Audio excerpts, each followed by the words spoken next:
There's been a lot of big news at Queen's Park lately, so much so that a major story, a major move by the Ford government may have flown under the radar a little bit. We're talking about the plan to expand so-called strong mayor powers. The yet-to-be-passed bill would give Toronto Mayor John Tory the ability to pass any bylaw with the support of only 8 of the 25 Toronto City Councillors.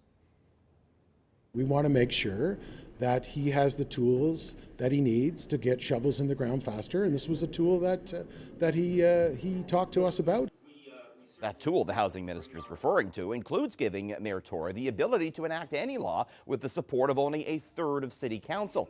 Steve Clark says that's something the mayor requested in order to help foster the building of more housing, but it's also something that was not mentioned during either the last provincial or municipal election. The mayor aside, the housing situation aside, we learned in civics class, Minister, it's majority rule.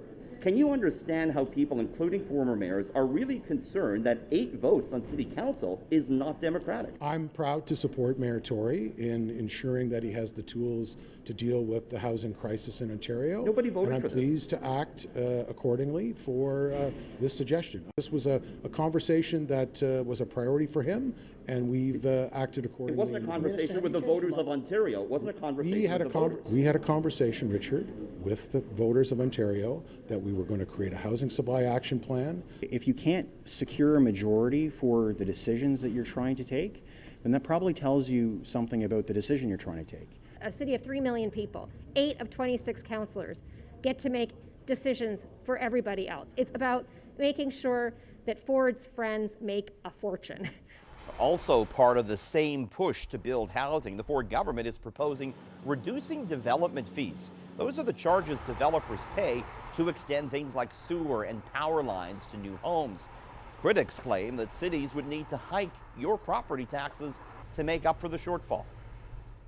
What's not being talked about is when those shovels are in the ground and when those homes are built, that's an increased tax base. Who's going to pay for this? It's going to be the people of this province. It's going to be the residents of those communities. They're going to pay for it. And it's either that or they're going to see service cuts. Former Toronto mayors are speaking out against this bill, including David Miller and Art Eggleton and Barbara Hall.